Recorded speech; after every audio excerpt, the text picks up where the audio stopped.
Ya, en aras del tiempo comencemos. Primero que todo, buenas tardes.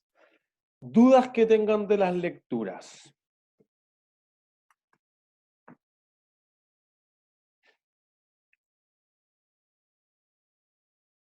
No hay duda. No sé si eso es bueno o eso es Yo, malo. profe, yo tengo una pregunta, la estoy buscando.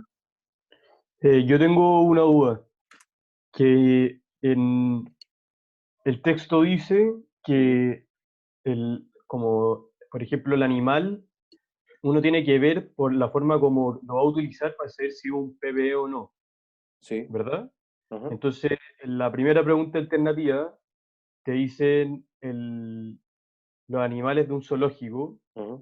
y según yo dice que no es un PBE, ¿Por qué no? porque no saca beneficio a futuro. Entonces, Pero la gente va a ver esos animales al zoológico, po, ¿no? De hecho, entonces, sí debiese ser un ya, ya. PPE. O sea, de hecho, el zoológico o no los contabilizan como animales por la complejidad, que era lo que le pasaba a lo del zoológico de San Diego, etcétera, como la mayoría de los zoológicos en el mundo, o el zoológico de Johannesburgo, que sí lo trata como propia planta de equipo. De hecho, antes de leer la historia ahí, nosotros ya lo habíamos visto en clase. No, sí, sí, sí, sí, es que me queda la duda como, no, es que, no, está bien.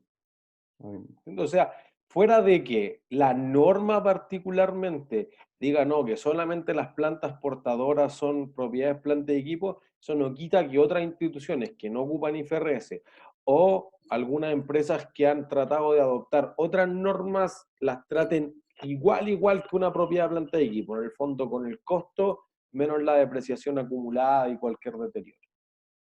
Vale, perfecto. Ujú. ¿Qué otra duda? Profe, ¿Ah? yo tengo una pregunta em, sobre la página 7, que creo que es. ¿Ya? No, perdón. La página 4 que dice que cuando se adquiere un activo por cuota, ¿Ya? hay que llevarla a valor presente y también los intereses que se vengaron antes de la puesta en marcha se tienen que capitalizar en el valor inicial del activo. Ajá. ¿Eso cómo sería como en términos como de matemática? Digamos lo siguiente, voy a poner la pizarra.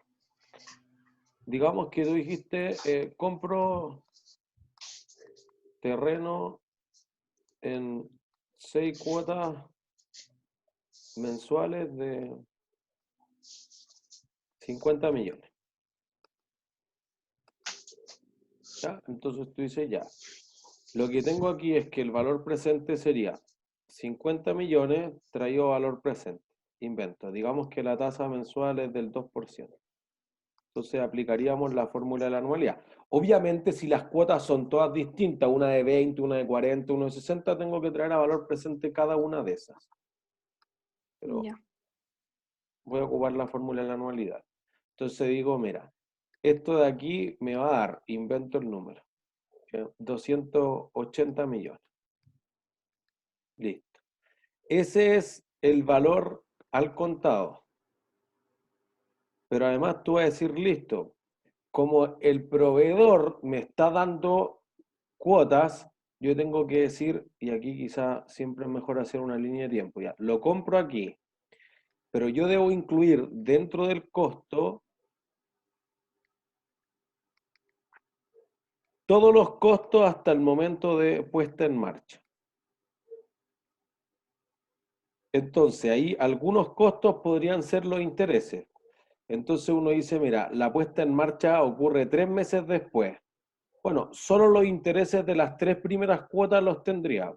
Entonces tendría que hacer la tabla de desarrollo y diría, mira, en la cuota 1 tengo intereses, invento, de, Ah, hay que hacer sí o sí la tabla de desarrollo. claro, Ah, claro, ya, porque después eso van es a lo que ser no sabía. como de otro valor, entonces va a ser así como, ya, Ya. 4 millones y después 3 millones 100, no sé, estoy inventando todos los números, pero hasta ahí. Y después de eso tú dices, no, pues no era necesario porque el terreno ya quedó utilizable, entonces de ahí en adelante serían gastos. Mientras tanto, se deben capitalizar en el valor del activo. Ya, perfecto. Entendí. Gracias. ¿De qué? Alguien había levantado la mano, perdón. Voy a ir a Ricardo. Sí, profe, lo que pasa es que a mí no me quedó tan claro el concepto de depreciación de saldos doblemente decrecientes. Como cuándo es considerado un saldo doble decreciente. Ya, voy a dibujar esto. Voy a decir, digamos que esta es tu vida útil, este es el tiempo, este es el valor del activo. Entonces digamos 1, 2, 3, 4, 5, 6. Digamos que el activo costó 6 millones para hacerlo bien simple, ¿no? Entonces parte en ese valor. Entonces uno diría, mira, si no tiene valor residual, lo más clásico, como la depreciación en línea recta, debería producir esto y que se depreciara 1 millón por año. ¿Sí?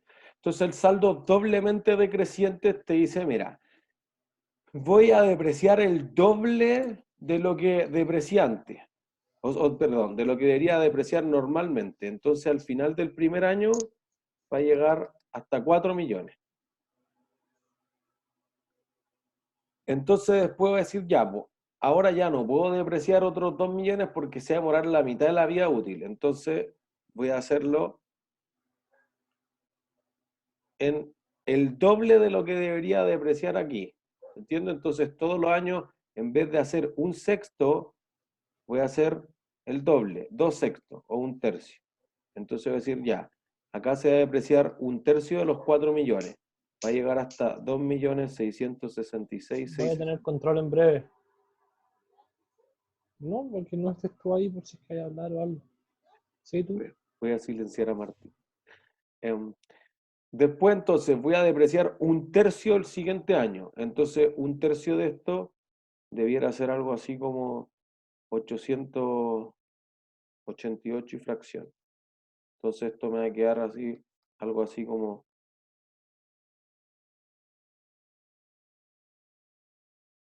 1.700.000. Voy a poner números más lentos. ¿Sí? Y después voy a decir, ya, pues, sigo otro tercio y otro tercio. Y quizás acá voy a tener que hacer en el último momento depreciación en línea recta en el fondo para llegar ahí que sea cero. ¿Se entiende? Entonces, por eso que se llaman saldos doblemente decrecientes. Son el doble, pero van bajando, porque al principio toma mucho, después toma menos, después toma mucho menos. Entonces, por ejemplo, podría servir perfectamente para considerar la contabilidad de un iPhone.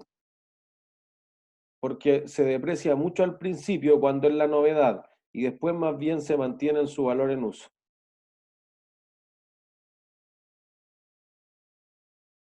¿Se entiende? Pero acá la obsolescencia es por la novedad. ¿Sí? Y profe, ¿Ah? y por lo generalmente yo tengo que asumir cuando pasa este tipo de cosas, o me lo van a decir como que el bien es como se deprecia mucho al principio, pero después se mantiene un poco su valor. O sea, es que primero, para nuestros efectos, nosotros solamente vimos depreciación en línea recta basada en el tiempo y en cantidad producida. Nada más, ¿sí? O sea, en el capítulo, obviamente, porque cubre más temas, te dice, existen estos métodos. La empresa debiese optar por el método de depreciación que tenga más sentido con el consumo de los beneficios. Entonces, si tú dices, mira, es que este no se deprecia lo mismo todos los años, es obvio que debería adoptar, por ejemplo, este tipo de depreciación. O la suma acelerada de dígitos decreciente. Mucho al principio, poco al final. O creciente, ¿no? Muy poco al principio, porque como no sé manejar la máquina, la ocupo pocas horas, pero después le doy duro. Entonces, parte con depreciación más baja al principio y va aumentando al final. Entonces, por ejemplo, lo contrario a este sería que tú partieras así. Pues. Es muy poco acá y después va a irse duro al final.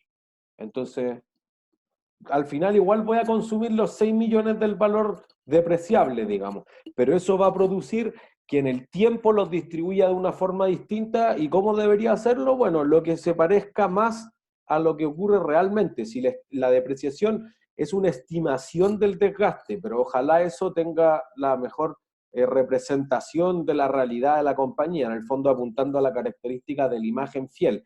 Que si yo te digo que se depreció 1 millón, no es que la depreciación sea 4 millones o sea 500 lucas, sea cercano a 1 millón. ¿Se entiende? Entonces, igual hay que saberlo más teórico, ¿no? Porque para la prueba no es que no hagan calcularla si es que no la vimos en clase, No, ¿sí? no, eso no entra en la obra. Solo para el Pero control de lectura de obra. también se hablaba que servía para sacar como conveniencia. Por ejemplo, el uso de la depreciación acelerada, cuando habían altas tasas de pago de Impuestos, impuestos eso para es, bajar la utilidad. eso. Porque así Entonces, pasa. eso no es muy transparente. Pero es que eso es tributario. Ah, claro, es un periodo tributario el que sea. Claro, por eso que tributariamente si uno aprovecha la depreciación acelerada, en el extremo la depreciación instantánea, o sea, agarra todo el activo y gástalo directamente a resultado en el primer año de operación, es para incentivar a las empresas que si yo te estoy subiendo los impuestos, por lo tanto te van a quedar menos utilidades, menos flujos de caja y te va a ser menos rentable invertir, por el otro lado te estoy subsidiando. ¿Y cuándo te voy a dar el subsidio? Al principio, no al final, porque al final tú igual vas a depreciar 6 millones, pero si los deprecia al principio, tiene un beneficio de depreciarlo acá, pues Claro, están en valor presente, y a la empresa le importa la plata en valor presente, no en valor futuro. ¿Entiendes? Entonces, por eso que en general las reformas tributarias que hacen un aumento de los impuestos son compensadas con métodos de depreciación acelerada. Normalmente una depreciación acelerada para efectos tributarios se entiende que si tú lo deprecias en 1/3 de la vida útil, es decir, si tu activo dura 30 años, tú lo puedes depreciar durante 10. Si dura 6 años, como en este caso, lo puedes depreciar en 2 años. ¿Entiendes? Entonces es 3 veces más rápido. Es más rápido que el saldo doblemente decreciente. Pero podría ser el extremo instantáneo. Mira, hazlo en un solo año. Entonces eso es claro. 100% más rápido. Gracias, profe. ¿No hay de qué? ¿Qué otras Y dudas? si yo vendo el producto el primer año, que ahora está a 4 millones, y yo había calculado que iba a valer 5, o sea, sí, 5 al final del primer año, ese millón se va a deterioro.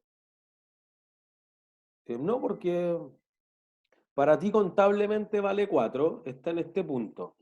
Entonces, si tú lo vendes por 4 millones y medio, digamos, ganaste 500.000. Si lo vendes por 300.000, perdiste plata. Pero todavía no estamos claros que haya deterioro, porque una de tus posibilidades para que se deteriore el activo es que lo puedas vender barato. Pero tú podrías decir, mira, es que yo no lo voy a vender porque usándolo le voy a sacar 10 millones. Entonces, acuérdense que lo que veíamos el viernes, el valor recuperable es el mayor entre que el activo siga vivo, entonces el valor en uso, que eso es el valor presente de los flujos de caja, o el valor neto de liquidación. Si yo lo vendo, lo que me quede después de pagar las comisiones, el transporte, el personal, bueno, esto me queda. Entonces yo diría, mira, si está depreciado hasta 4 y tú me dices que utilizándolo va a obtener 4.300.000, pero vendiéndolo va a tener 3 millones y medio, ¿tú lo vendes o lo usas? Lo uso. Lo uso. Entonces el valor recuperable es 4.300.000. Entonces lo que tú tienes que decir esto, más allá de los cálculos, porque ¿para qué le sirve esto a un ingeniero comercial? Uno dice, mira, aquí están mis estados financieros banco, yo tengo este camión, préstame plata por el camión. ¿Cuánto vale el camión? 4 millones. Ya, pero tú estás seguro que si tú lo usas para transportar cosas en las actuales condiciones, va a recuperar esos 4 millones, porque si yo te presto 4 millones y tú me decís, mira, nadie me contrató esto. Sí, mira, te pruebo, aquí hay un contrato de distribución con el Unimark, los pagos que me va a hacer el Unimark todos los meses es tanto, y yo esto en valor presente, usando la tasa que tú me vas a prestar plata, me da 4 millones 3. Ah, ya, pues, incluyendo los intereses voy a tener 4 millones 3, yo te podría prestar los 4, o menos que 4, que es 3,5, y tú ponte con una plata para que compartamos el riesgo. Si entonces una parte del capital quizás lo financia la empresa. Pero voy a recuperar los 4 millones, sí, pues. Si tú me dices, no, es que la mejor opción es liquidarlo, 3,5. no te presto 4, pues si lo que vaya a recuperar es 3,5. ¿Se entiende? Entonces ahí habría deterioro, si es por debajo de esto, pero no si es por encima de esto. Ah, ok. Vale, Profe, gracias. Ujú. Camilo, perdón, pero ¿qué onda con el control? ¿qué tiene el control? ¿Se hace después o ya lo mandó? No, pues lo hacemos después de las preguntas, igual que siempre. Ah, ya, perfecto. Ujú. Que un amigo me dijo que ya lo había hecho. No tengo idea de qué habla. ¿Estará en otro curso? ¿Y profe? ¿Hablará de la tarea? ¿Profe? Ajá. Que hay algunos ramos en donde, por ejemplo, si no alcanzaste a poner como enviar las respuestas, se envían solas cuando se acaba el tiempo. Ajá. Quizá usted lo puede como configurar o algo Ujú. así. Está configurado para que se envíe solo. Pero en el primero no pasó eso. Es que ahora sí. Lo aprendí después Ah. del primero. Ya bueno. Pero igual gracias. siempre es mejor poner enviar todo, porque si no después como para calificarlo es complicado. Pero por Ya, eso gracias. prefiero que, como nos falta muy poco de la materia, prefiero que después lo hagamos al término de la clase, no sé, a las 6:30. Y entonces ahí, si alguien tiene problemas, tenemos Delta, tenemos espacio para que ojalá no se les caiga el internet. Ya, gracias. ¿Qué otras dudas? Profe, yo tengo una duda, Ajá. Sí. que es sobre el reconocimiento del valor inicial del activo. ¿Ya? Es lo que la estoy buscando. Mm,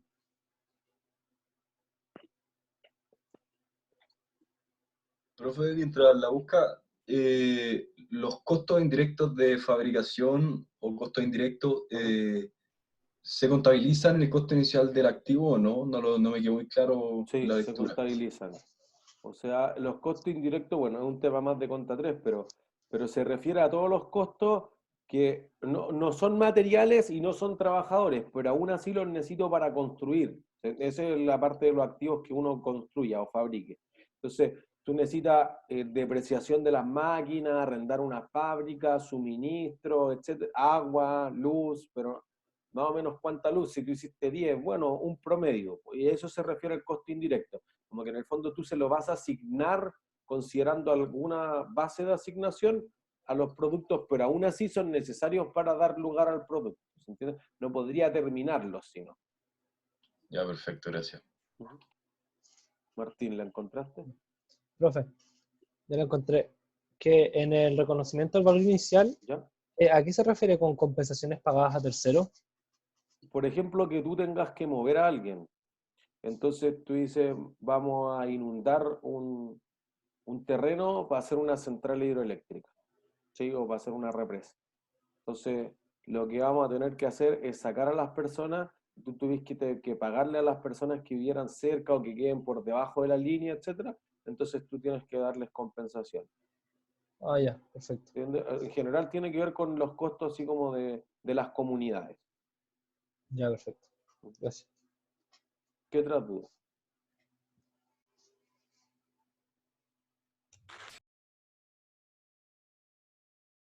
Profe, el fertilizante sería parte de un costo indirecto, ¿cierto?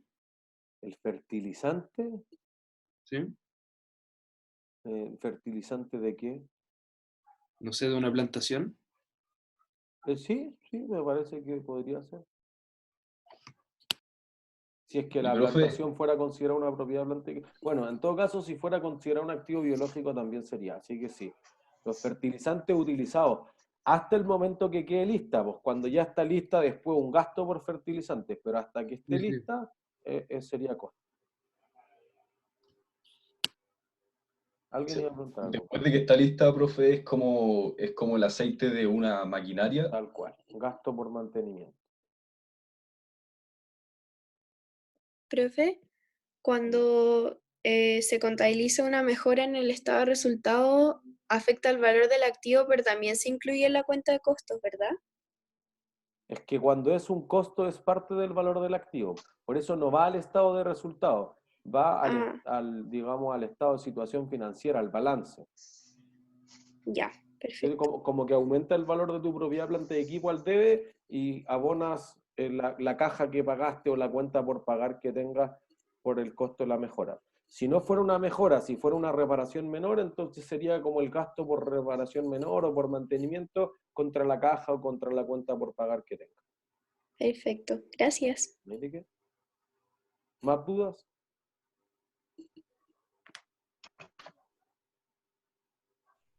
¿No? ¿Todos claros? Ya, entonces miren, terminemos la clase y dejamos el control para el final, porque esto es todo lo que necesitamos para la prueba, digamos. El viernes solamente nos vamos a dedicar a hacer consultas, a hacer los ejercicios que ustedes quieran, etc. De hecho, me parece que si ya alguno, porque hubo harta gente en la ayudantía adicional que hizo Rodrigo, nuestro ayudante, que además el ayudante coordinador es muy buena, como que tienen todos los temas. ¿Sí? Yo espero que no hayan sido estas secciones, pero a gente que no sabía la fórmula del valor presente de una anualidad, que no sabe convertir una tasa 3 días antes de la prueba, tiene un problema grande. Yo podría entender que en la pregunta 8, 9, 10, ya como el deterioro está un poco complicado. Revaluar, que es algo que nosotros terminamos de ver ahora, podría ser, pero no saber convertir una tasa ni calcular un valor presente es un desastre. ¿Sí? Esa me parece que es una buena ayudantía adicional de cierre para estar bien preparado para la prueba. Profe, ¿ya están subidas a ayudantía?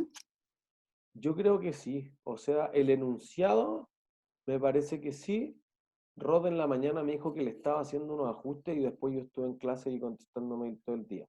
Pero si no, le voy a decir a Rodrigo que lo vuelva a escribir tanto en el metacurso como a nuestra sección directo, por si acaso. Y ayer entiendo que no grabaron el video de la ayudantía porque se acordaron como 1 hora después.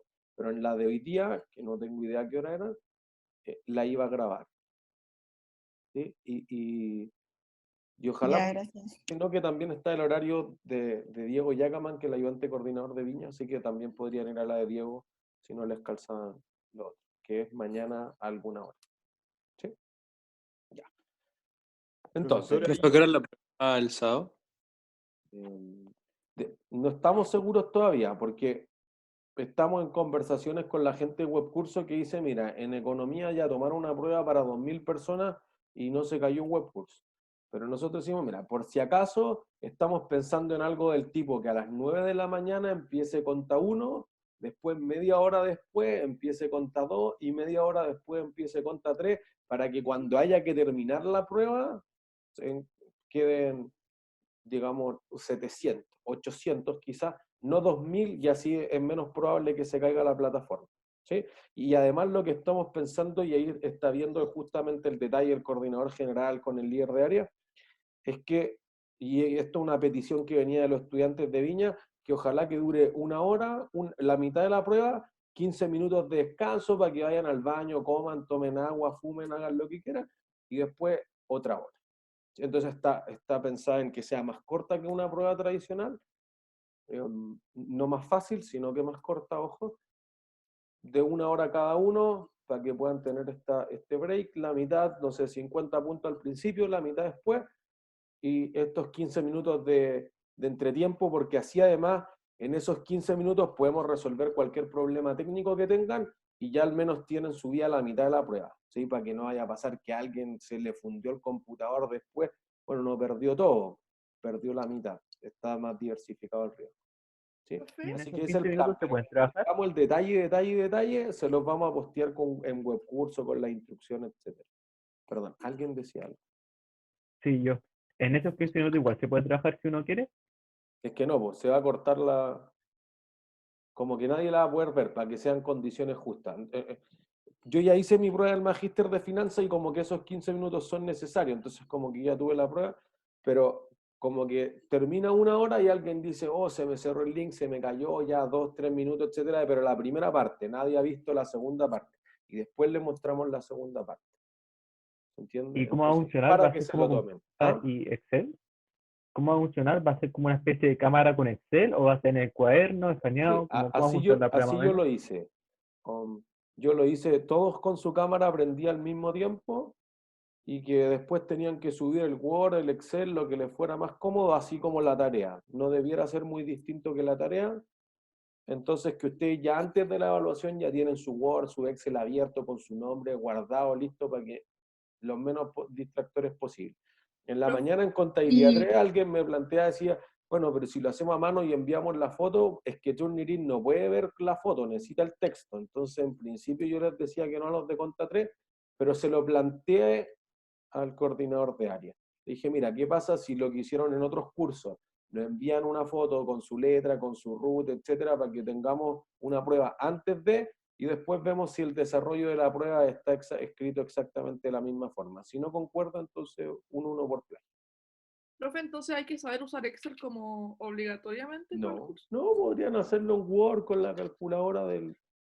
Sí, no es Ah, ya. obligatorio. Sí, podrían ir haciéndolo con su calculadora y anotar. Sí, yo creo que en el Word lo más importante aquí es la justificación, porque sin desarrollo vale 0 puntos, inclusive si es de pura alternativa. Entonces, si tuvieran que poner, no, mira, pusimos 2 años, la depreciación es no sé qué cosa, ya entonces el valor neto del libro es esto, y mira, el valor en uso, el valor, y entonces no hay deterioro, si hay deterioro, como que escriban eso, porque si después uno no puede seguir el número y ponen solo el número, está bueno o malo, chao, 0. Entonces es mejor que pongan la explicación, se equivocó aquí, pero fue un error de multiplicación, no más sabe, error de arrastre. ¿Entiendes? Entonces me parece que la parte escrita es lo más esencial. O sea, les diría que es de pocos cálculos, es harto de sabe o no sabe nomás. No es La muy parte larga de escrita, cálculo. cálculos y eso no puede ser en una hoja y escaneado. Es que de Bueno, es que repente... eso estamos pensando, pues eso va más allá de yo, inclusive que yo soy el coordinador del curso, pero eso va más allá de mí, entonces se lo planteé al coordinador de área y entiendo que él lo está hablando con el vicedecano para como levantar la experiencia de qué han hecho en los otros cursos, en macro, los que tuvieron un poquito antes las pruebas. Claro. Entonces, ¿Y profe? Y como subir la foto en el Word, como poner la foto de cada pregunta en el Word, porque eso hice la tarea, no sé si... No, sí, claro, pues, o sea, tendría que ser en el Word porque van a tener muchas fotos, pues y te permite un archivo. O sea, de todas formas, podría ser un Word con su desarrollo a mano. ¿Entiendes? Entonces, como que, y por eso esos 15 minutos, o sea, podrían terminar, le sacan 3, 4 fotos, las pegan en el Word, eso les va a tomar un par de minutos adicionales, ¿no? No, pero podría hacer eso. Entonces, las autoridades están evaluando eso. Por eso apenas lo tengamos súper claro, les vamos a subir las instrucciones para que ustedes, no sé, al menos 24 horas antes sepan cuál es la distribución de preguntas fáciles, intermedias, complejas, qué tema, cuánto dura, cómo toda la estructura. Lo mismo que estamos hablando ahora, pero por escrito para que nadie vaya a decir no sabía cómo iba a ser la evaluación. ¿Sí? Pero aún así estamos tratando de simular que sea lo más parecido a lo que sería una prueba regular rendida en papel en la sala, por si acaso. ¿Sí? ¿Alguien levanta la mano? Jaime. Sí, profe, es que mandó el desarrollo del ejercicio de los camiones monstruos, pero no está Ajá. el enunciado. Sí, podría mandar el enunciado. Está el enunciado. Mira, tú ves la semana de propiedades, planta y equipo, está en la clase y abajo está el set de ejercicio. El de camiones monstruosos es el tercero del set de ejercicio. Ya, gracias, sorry. Fernanda. Profe, que a mí en macro me hicieron como bajar una aplicación para escanear, como que era obligatorio para la prueba.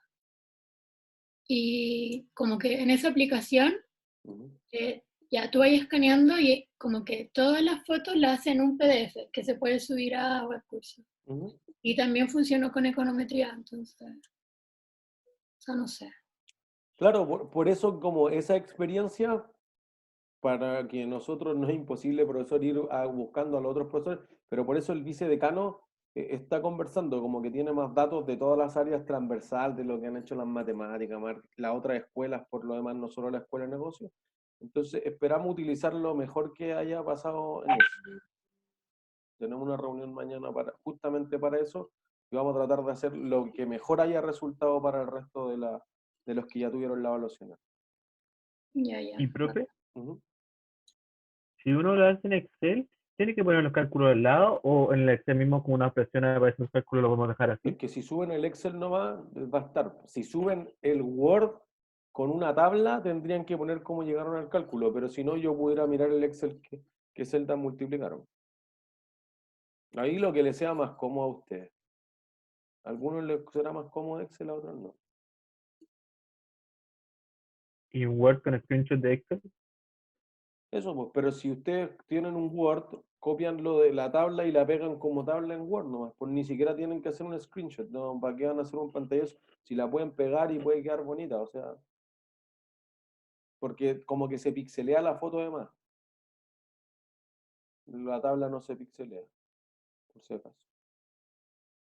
¿Sí? Ya, vayamos al ejercicio para avanzar a la reevaluación y que después hagamos el control. Considera un equipo informático que califica como propiedad planta de equipo con un valor inicial de 500.000, un valor residual nulo, una vida útil económica, de 5 años y depreciación en línea recta. Considere que el valor recuperable al final del primer año es de 300.000, al final del segundo año es de 240, al final del tercero es 220 y al final del cuarto año es de 120. ¿Cuál sería el valor contable al final de cada año bajo el modelo del costo? Quiero recapitular esto de la última clase. ¿Sí? Entonces, mira, yo lo voy a hacer solamente para que se hagan la idea mental, si aquí no es tanto de cálculo. Si inicialmente vale 500.000 y su vida útil es de 5 años, ¿cuánto es la depreciación anual? 100.000. 100.000. Ya, entonces, antes de hacer cualquier prueba de deterioro, al final del primer año, ¿cuánto valdría contablemente el activo? 400. 400. Listo. Entonces te dicen, mira, ¿cuánto va a recuperar al final del primer año? 300.000. ¿Hay deterioro o no hay deterioro? Sí. No, no hay. No Sí hay. Porque miren, voy a dibujar.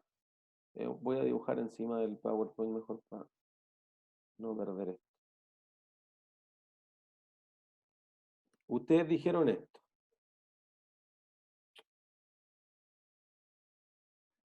Teníamos inicialmente un costo de 500, bajó 100 a 400. Y tú dices, ¿voy a recuperar 400? No, voy a recuperar 300. Entonces lo que tengo que hacer es deteriorar el activo hasta 300. Listo. Entonces ya no va a valer los 400. Listo. Valor entonces contable después de hacer el test de deterioro, 300. ¿Cuánto te queda de vida útil después del primer año? 4. 4. Entonces, si tengo 300 dividido 4, te va a dar 75.000 de depreciación durante el segundo año. Entonces va a bajar de esos 300 a, lo voy a poner acá al otro lado, 225. ¿Sí? Y tú dices, ¿voy a recuperar los 225? Sí. Sí. ¿Cuánto voy a recuperar? La diferencia entre 240 y 225. Ya. Voy a recuperar 240. Entonces lo que podría hacer es revertir el deterioro. Reversión, recuperación, exactamente lo mismo. Entonces voy a revertir la diferencia. 15.000. ¿Sí? Listo. Entonces tu valor contable pasa a ser 240. Hasta ahí como que no hay problema, porque uno dice, mira, antes hice un deterioro de 100 y ahora hice una recuperación de 15. Suena razonable. ¿Sí? Después, ¿qué decimos? Mira, ¿cuánto es la vida útil después de que hayan pasado 2 años? La vida remanente o restante. 240. Ya, ese es el valor contable, pero ¿cuántos años te quedan de vida útil? 3. ¿Sí? Entonces, ¿cuánto va a ser la depreciación? 80. 80. Listo. Entonces acá recuperé un poco el deterioro y esto va a seguir. Ya, imagínense, voy a seguir la línea acá nomás. Va a llegar hasta 160. ¿Sí? Entonces digo, listo. ¿Voy a recuperar los 160 al final del tercer año? Sí. Sí. Ya, porque voy a recuperar 220. Entonces, ¿puedo recuperar el deterioro? Sí. No. Sí. Bueno, hacia allá voy. Quiero mostrar el límite. Entonces, miren, voy a decir la cuenta de deterioro acumulado. La cuenta T de deterioro acumulado funciona al revés que una cuenta de activo, pues una contracuenta activo. Entonces crece por el debe o por el haber. Por el haber. Por el haber. Ojo, los activos crecen por el debe. Funciona así. Voy a poner cuál es el debe y el haber por si acaso. ¿Sí? Ya, entonces nosotros dijimos, mira, acá se deterioró en 100. Listo, aboné 100. ahora recuperé 15, listo, entonces me queda un saldo de 85 por recuperar. Y uno diría, ah, ya, pues mira, ahora tengo de los 200, para llegar a los 220, si iba en 160, podría recuperar hasta 60. Ya, pero aquí viene el problema. Si yo recupero 60, me va a quedar en este valor, 220. ¿Sí? Si nunca la hubiese deteriorado, ¿cuánto valdría? 200, ¿no? 200. Eso es.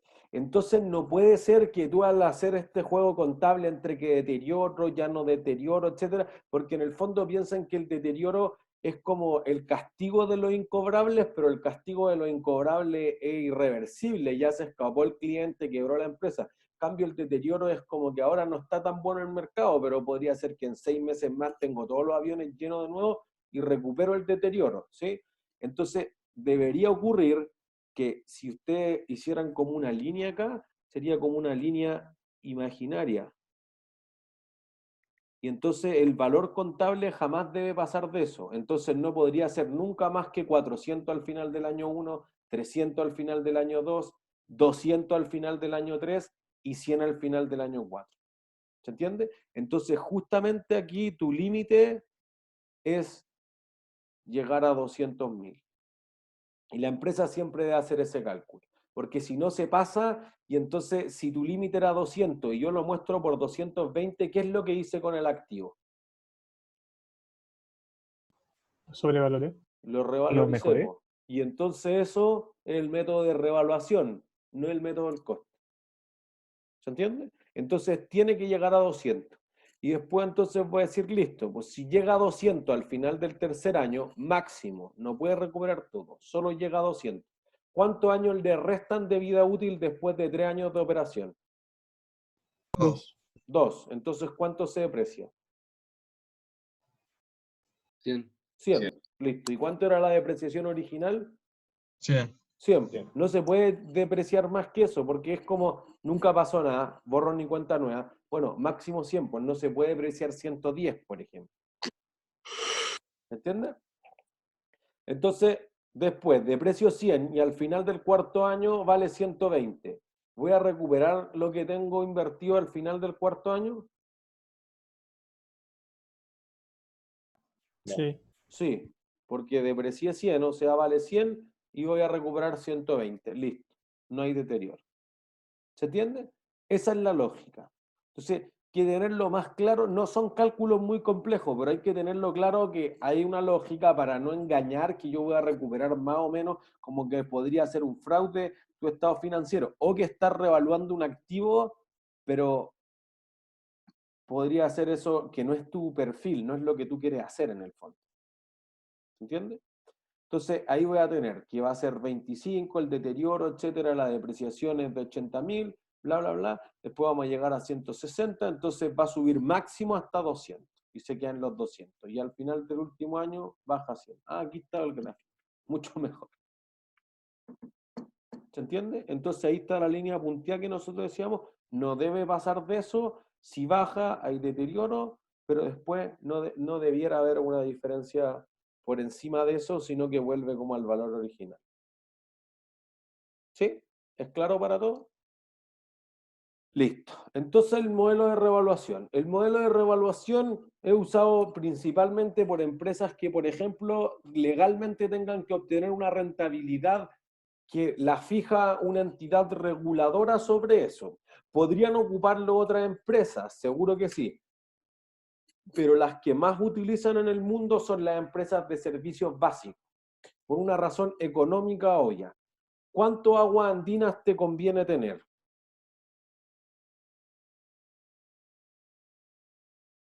¿Te conviene tener 2 empresas sanitarias como Agua Andina? ¿No? ¿Por qué no? Porque hay competencia, por lo cual deben ofrecer mejores precios y eso ¿Ya? puede disminuir la utilidad de la empresa. ¿En qué tiene que disminuir las utilidades? Porque fíjense que si bajan las utilidades de la empresa, hay más excedentes para el consumidor. Es porque un monopolio más cañería y todas esas cosas, ¿no? Eso, es un monopolio natural, pero que sea un monopolio natural es lo más eficiente, porque si hubieran 2 metros Si hubieran dos aguas andinas en el mismo sector, van a empezar a competir. Y si la competencia es perfecta, el precio que van a cobrar es igual a qué cosa? ¿Al costo? Al costo. Pues. Entonces, ¿cuánto es su utilidad? Cero. Cero. No, Como no. no recuperan el valor del dinero en el tiempo, quiebran pues, y se retiran del negocio.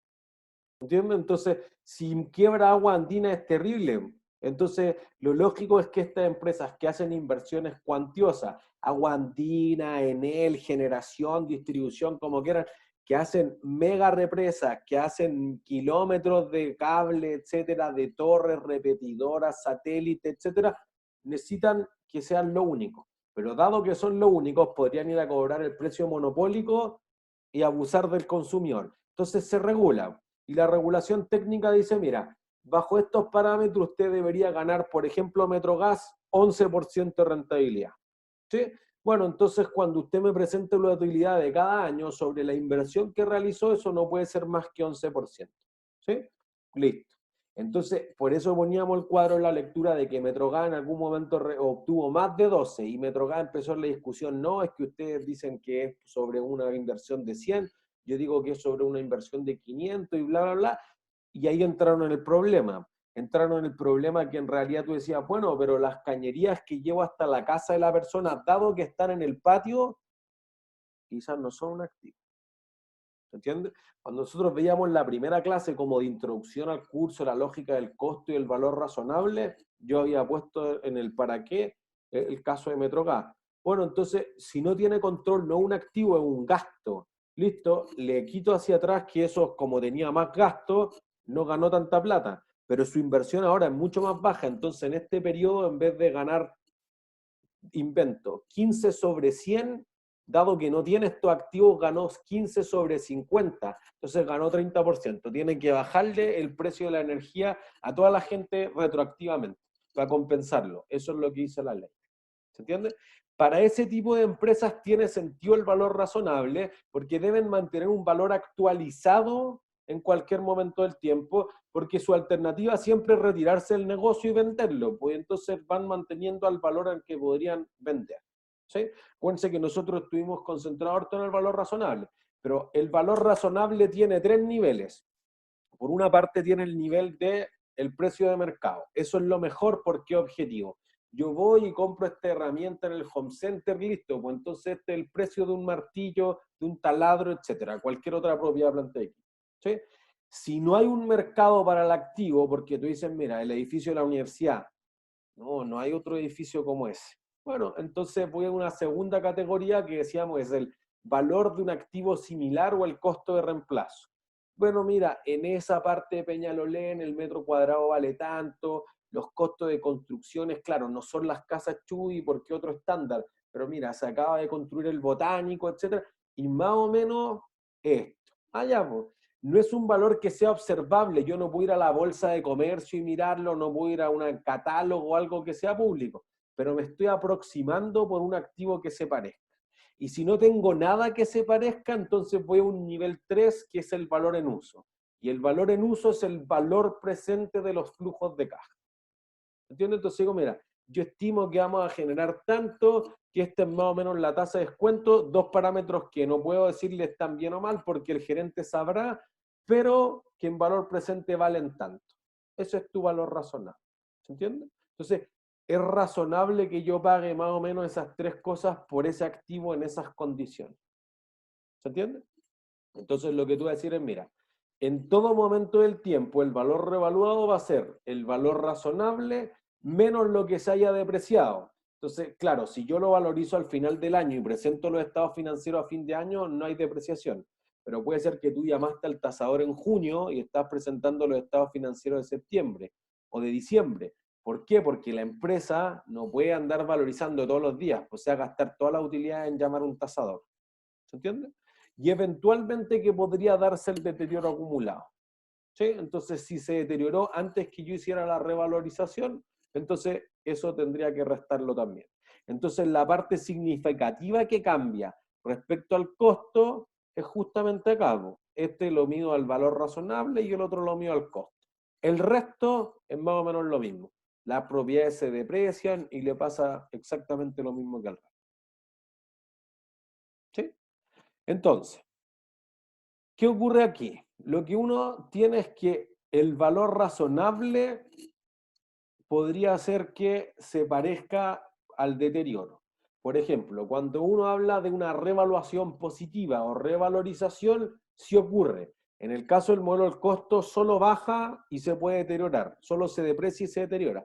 En cambio, en el modelo de revaluación, no. Y lo vamos a distinguir del modelo del valor razonable, por ejemplo, después de la prueba, en la parte de propiedades de inversión. Entonces, ¿qué vamos a decir? Mira, el modelo de revalorización, de revaluación podría aumentar el valor del activo, revaluación positiva o revalorización. O podría bajar el valor del activo o desvalorizarlo, y eso es totalmente equivalente. ¿Sí?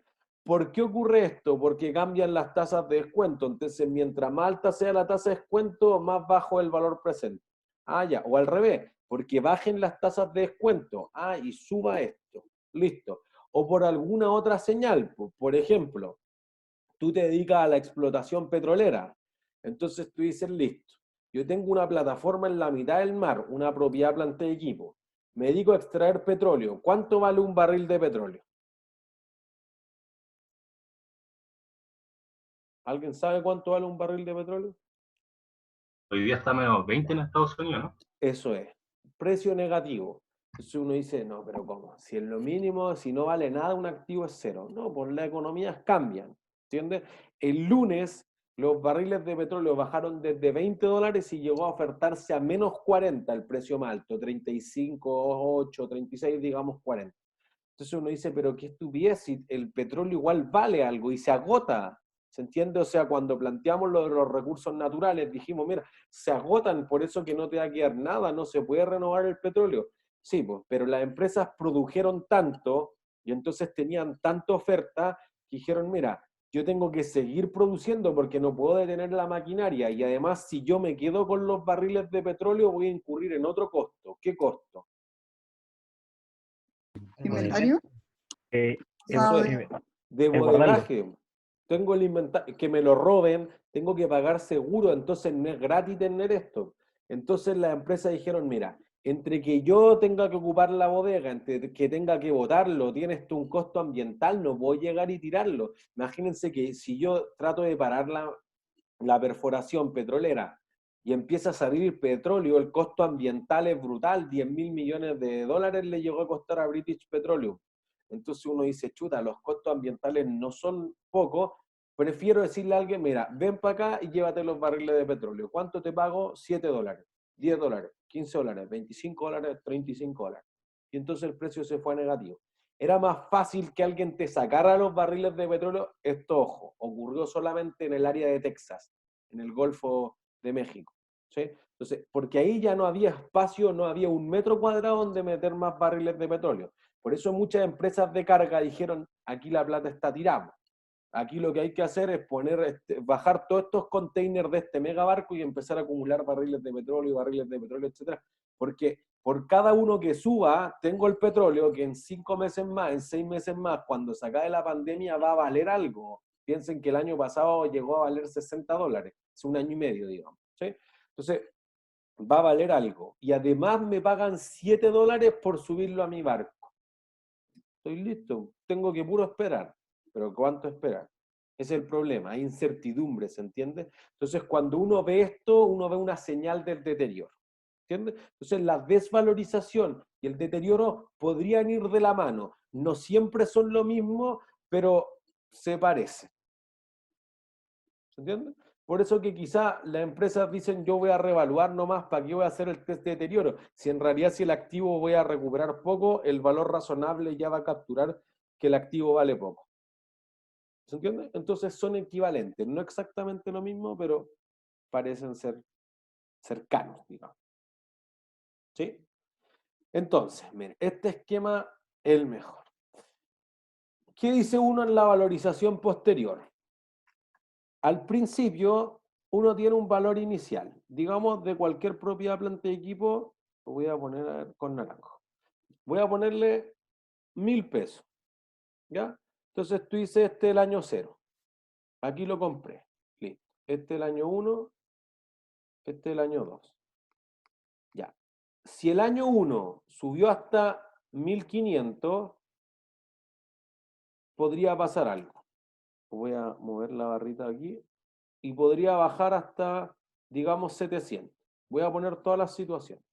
Si tú compraste el activo por 1000 y ahora bajó hasta 700, ¿qué hago con los 300?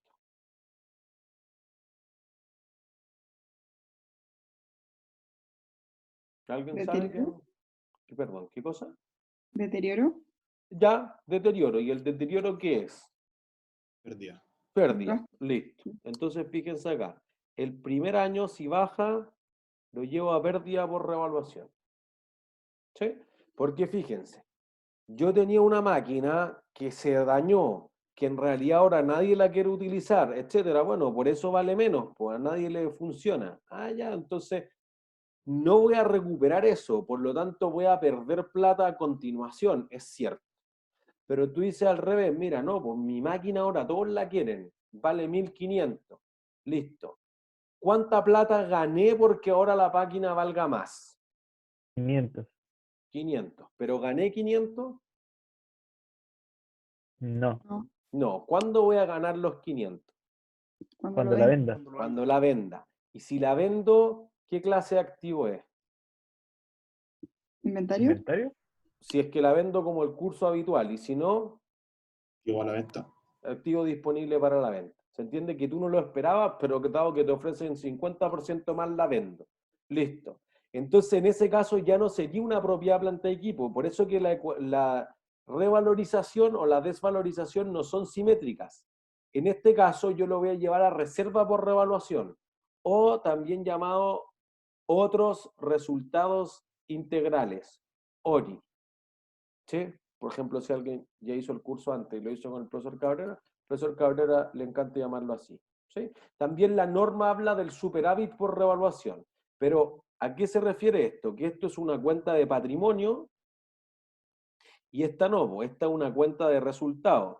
Entonces, una va directamente al estado de situación financiera, al balance si quieren, y esta de acá va al estado de resultados.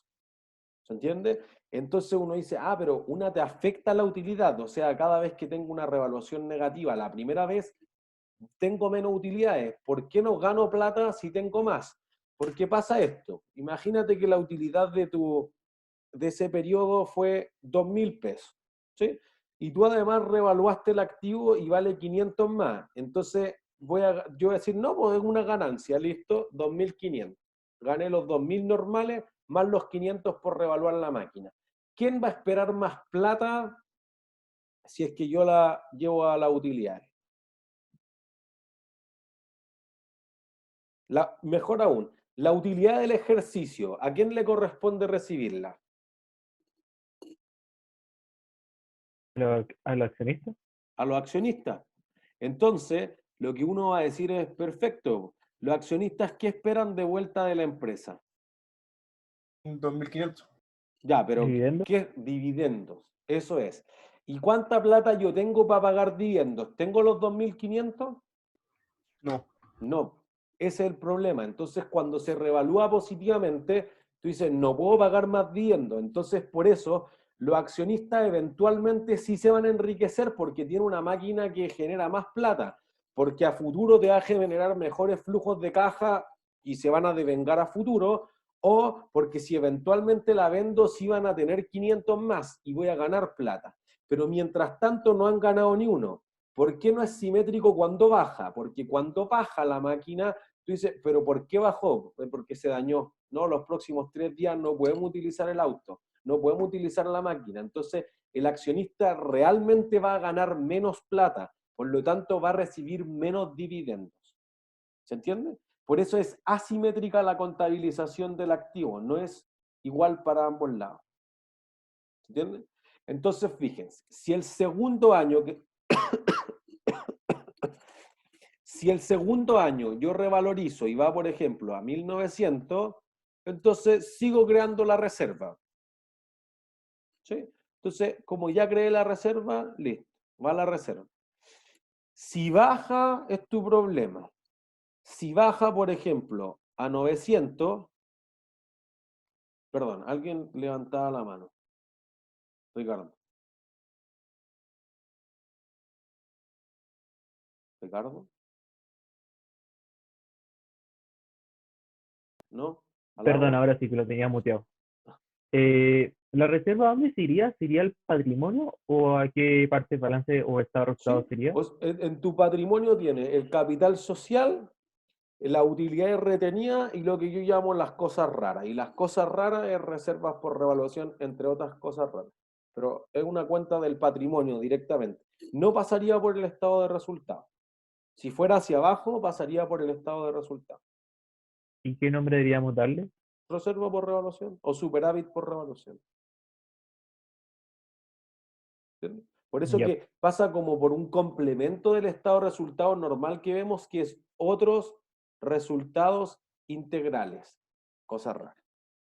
Cosas raras. O sea, esto ya es raro. Por eso que hay pocos ejemplos de empresas de revaluación comparados con el resto. Y hay otros resultados integrales que me parece no atingente al caso, ¿sí? Pero son cosas muy raras. Entonces, fíjense, si me voy a 1900, entonces tú vas a decir, listo, voy a crear 400 más de reserva. Pero si bajo a 900, lo primero que tengo que hacer es deshacerme de la reserva. ¿Por cuánto había creado la reserva con anterioridad? ¿Por 500? Por 500. Pues entonces lo que puedo comerme es 500 de reserva. Pero el activo de 1500 a 900, ¿en cuánto bajó? 600. 600. Entonces, ¿qué hago con los 100 extra? ¿Nos dejo la reserva? No, porque no puedo tener reservas negativas. Quedó a pérdida. Pérdida, eso. Listo. Pérdida por 100. ¿Sí? Por el contrario, si tú lo llevaste como 700 y esto volvió a subir, ahora está 900, digo, mira, como yo ya había mostrado pérdida acá por 300, acá digamos que habíamos creado 500, entonces yo puedo, igual que el deterioro, anular hasta los 300. Ah, ya, pues mira, aquí tengo 200, entonces lo contrario a una pérdida, digamos que un ingreso por revaluación. Listo. Aquí lo importante es la lógica, el asiento les va a salir natural. ¿Sí? Entonces, ingreso por 200. Bueno, si te hubiera pasado, por ejemplo, que no fuese 900. Profe, Ajá, profe, por si acaso ya son las 6:30. ya, perfecto. Tenemos entonces 1000, por ejemplo, si fuesen 1100. ¿Sí? Y entonces, tenemos los 1100. ¿Cuánto se revaluó desde los 700 hasta los 1100? 400. ¿Cuánto había reconocido de pérdidas? 300. Entonces, solo puedo recuperar ingresos como máximo las pérdidas de antes. 300. ¿Y qué hago con los 100 restantes? A la reserva. Eso es. Listo.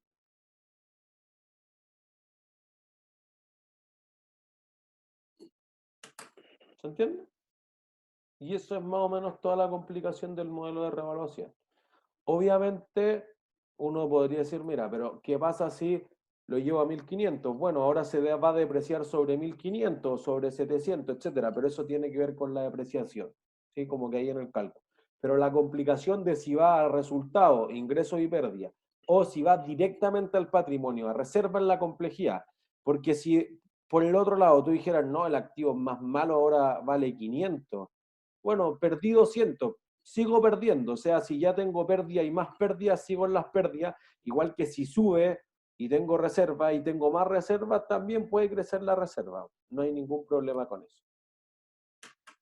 ¿Se entiende? ¿Dudas? ¿No?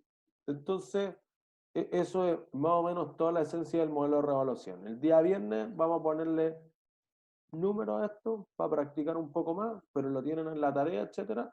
Y después vamos a ver disposición, que en el fondo es un asiento. Me parece que falta el 2% de los contenidos por cubrir, por si acaso. Sí, Profe, ¿el control del viernes va? ¿Qué control del viernes? Había uno, ¿no? El próximo miércoles. Sí, próximo ya, miércoles, buenísimo. el de propiedades, planta y equipos, próximo miércoles. El de propiedad de Sí. inversión. Es el de propiedades de inversión el siguiente miércoles. Profe, ¿dónde está el control? Ya, entran a webcurso, abajo del video de los camiones monstruosos, ahora les debería aparecer controles de lectura. Si no les aparece, actualicen webcurso. ¿Sí? Tiene 6 puntos, les van a salir aleatoriamente un banco de preguntas más grande, 6 preguntas. ¿Sí? Éxito, tienen 10 minutos. ¿Dónde está? Lo voy a mostrar. Ah, ya lo encontré. Abajo del video está como el Excel y abajo debería decir control 2 de lectura. Profesor, si va a la siguiente, ¿puedo retrasar? Yo creo que sí.